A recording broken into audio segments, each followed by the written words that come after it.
Kerja tiap hari tetapi tetap miskin. Cobalah resep mudah ini. Hidup mulia kaya harta. 95% terbukti. Assalamualaikum warahmatullahi wabarakatuh.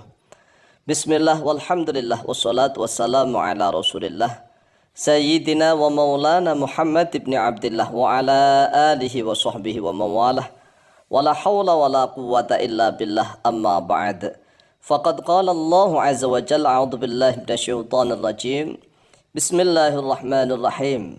Wa may yattaqillaha yaj'al lahu makhraja wa yarzuqhu min haitsu la yahtasib. Wa may yatawakkal 'ala Allahi fa huwa hasbuh. Innallaha balighu amrihi qad ja'alallahu likulli syai'in qadara. Saudaraku kaum muslimin wal muslimat rahimakumullah, yang senantiasa kami doakan semoga Allah Azza wa Jalla memberikan kesehatan, sehat lahir dan batin. Semoga Allah Jalla Jalaluh memberikan rizki yang melimpah ruah, harta yang barokah, menjadikan anak-anaknya soleh dan solehah, duriyahnya duriyah yang thayyibah, hidupnya sukses dan bahagia di dunia dan di akhirat. Amin amin Allahumma amin.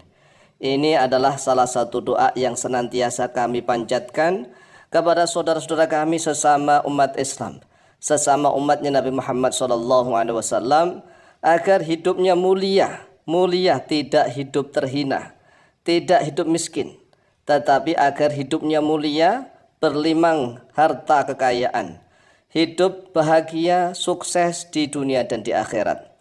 Oleh sebab itulah, selain doa-doa, kami juga memberikan tips, resep di dalam mengarungi kehidupan ini.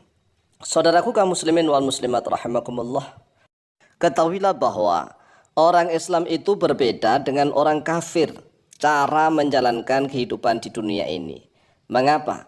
Karena kalau orang kafir, dunia ini menjadi surga bagi mereka. Sedangkan bagi orang Islam, bagi orang yang beriman, dunia ini adalah penjara. Artinya, kalau orang-orang Islam ingin hidup sukses, mulia, kaya harta, maka harus mengikuti rambu-rambu yang telah dibuat oleh Allah Azza wa Jalla, yang telah dituntunkan oleh Rasulullah SAW. Sabda Rasulullah, ad-dunya sitnul mu'mini wa jannatul kafir. Dunia ini adalah penjaranya bagi orang mukmin, orang yang beriman, tetapi menjadi surganya bagi orang kafir. Artinya, orang kafir itu mau melakukan apapun, maka hidupnya bisa kaya raya, bergelimang harta. Baik dia mau murtad, mau sekarat, mau maksiat, mau berbuat apapun silahkan. Dia akan tetap hidup mulia, akan tetap hidup bergelimang harta. Mengapa? Karena kelak di yaumil qiyamah, dia tidak akan dihisab, tetapi langsung digiring masuk ke dalam nerakanya Allah Azza wa Jalla. Na'udzubillah min dzalik. Sedangkan kalau orang Islam hidup di dunia ini, kalau ingin sukses dan kaya raya, maka ikutilah rambu-rambu. Karena penjara itu ada batasan-batasan, tidak boleh bebas. Orang Islam bisa hidup kaya raya seperti Nabi Sulaiman. Nabi Sulaiman itu paling kaya raya.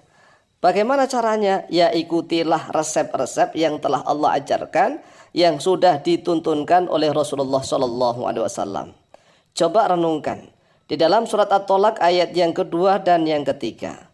Allah Azza wa Jalla telah menjelaskan, a'udzu billahi minasyaitonir rajim, wa may yattaqillaha yaj'al lahu makhraja.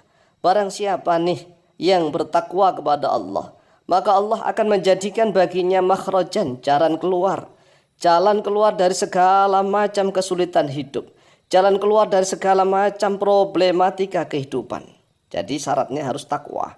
Takwa adalah menjalankan perintah-perintah Allah dan menjauhi semua larangan-larangan Allah. Orang bisa takwa, syaratnya apa? Ya syaratnya harus setiap saat mengkaji ilmu-ilmunya Allah, mendatangi para ulama. Ya kalau zaman modern minimal setiap saat pantengin tuh channel-channel yang membahas tentang Al-Quran dan Al-Hadis, channel-channel yang membahas tentang syariat agama Islam. Wa yarzuqhu min haitsu la yahtasib.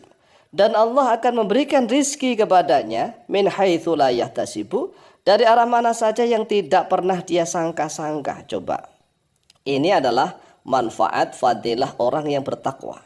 Allah akan memberikan rizki kepadanya min haitsu la yahtasibu, dari arah mana saja yang tidak pernah dia sangka-sangka.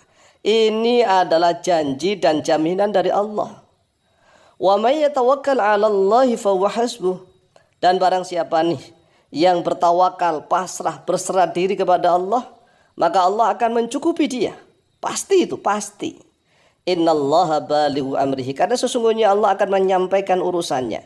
Qad ja'alallahu likulli syai'in qadra, sungguh Allah telah menjadikan bagi setiap sesuatu itu kadarnya, ada kadar, ada takdirnya. Jadi nih, kalau ada umat Islam itu yang hidupnya miskin, terlunta-lunta, banyak hutang, salah siapa? Salah sendiri. Salah sendiri karena dia tidak mau mendekat diri kepada Allah Azza wa Jalla. Dia tidak mau mendekatkan diri sedekat-dekatnya memohon segala keperluannya kepada Allah. Coba lihat tuh, para nabi-nabi itu hidupnya kan santai itu kan. Hanya berjuangkan Islam, Islam, Islam, dakwah, dakwah, dakwah. Tetapi dicukupi oleh Allah. Nggak ada nabi yang miskin, nggak ada. Nabi Ayub itu ya pernah kaya raya. Kemudian diuji oleh Allah dengan penyakitnya itu. Setelah itu Nabi Ayub bertaubat kepada Allah dan menjadi kaya raya lagi. Nggak ada satupun nabi yang miskin. Sama tuh para ulama, al-ulama warathatul anbiya. Ulama adalah para pewaris nabi. Pewaris bukan pewaris harta. Kalau pewaris harta ya kita semua ini rebutan. Tetapi para ulama itu pewaris ilmu dan dakwah perjuangan Islamiyah. Para ulama karena menjadi pewaris para nabi, jarang tuh lihat tuh para ulama nggak ada yang miskin. Kalau yang ada kelihatannya miskin, kelihatannya saja. Tetapi tidak miskin. Mereka kecukupan, hidupnya santai-santai. Ya kami sendirilah Al-Fakir Tamu Alim. Alhamdulillah sejak SD, kemudian sanawiyah dan SMA. Alhamdulillah selalu juara begitu ya. Ranking 1, kalau enggak ranking 2, ranking 1, ranking 2 sampai kepada SMA. Walaupun SMA-nya itu SMA 1 favorit. Ya Alhamdulillah juara 1, ranking 1, ranking 2 begitu gantian. Tapi karena kami ini keluarga miskin, ya kami anak yang ke-6 dari 9 bersaudara, miskin, nggak punya apa-apa. Kemudian mau kuliah nggak bisa, karena kata orang tua nggak boleh, nggak punya biaya. Uang bisa sekolah aja, syukur karena dapat beasiswa, terus dapat beasiswa. Jadi kami bisa sekolah itu dapat beasiswa. Kemudian kami mendapatkan tawaran kerja di perusahaannya, ya perusahaan Fonafit lah, nggak saya sebutkan. Di Semarang letaknya, ya di Semarang, Bawen. Kemudian oleh guru-guru pondok pesantren kami, tidak ada yang setuju. Enggak boleh.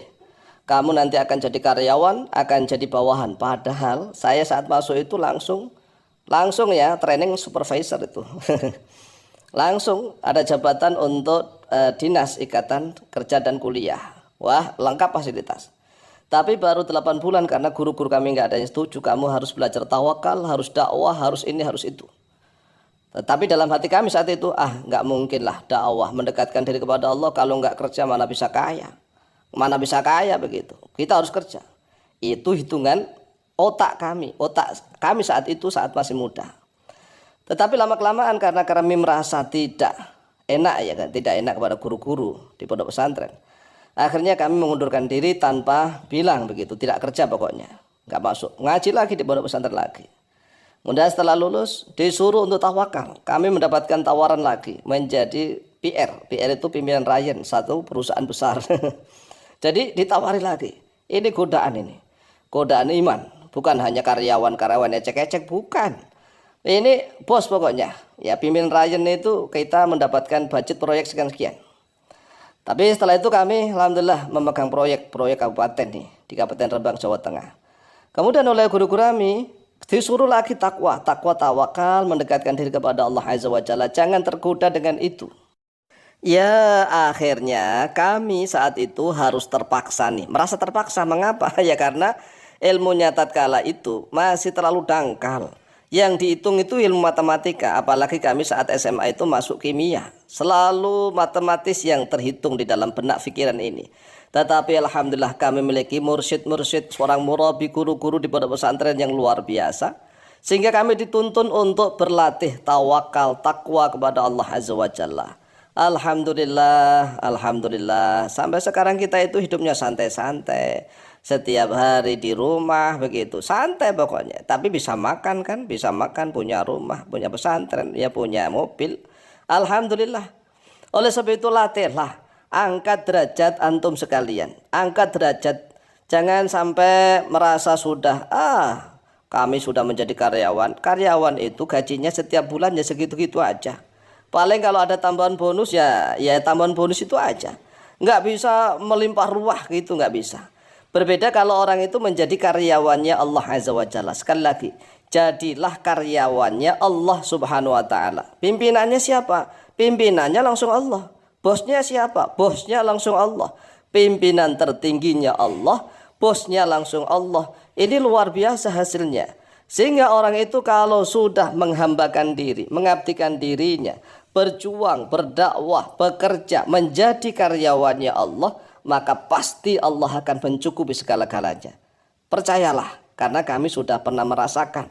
Dulu kami selalu matematis, tetapi dipaksa oleh guru. Alhamdulillah akhirnya kami bisa merasakan bagaimana hakikatnya kehidupan dunia ini.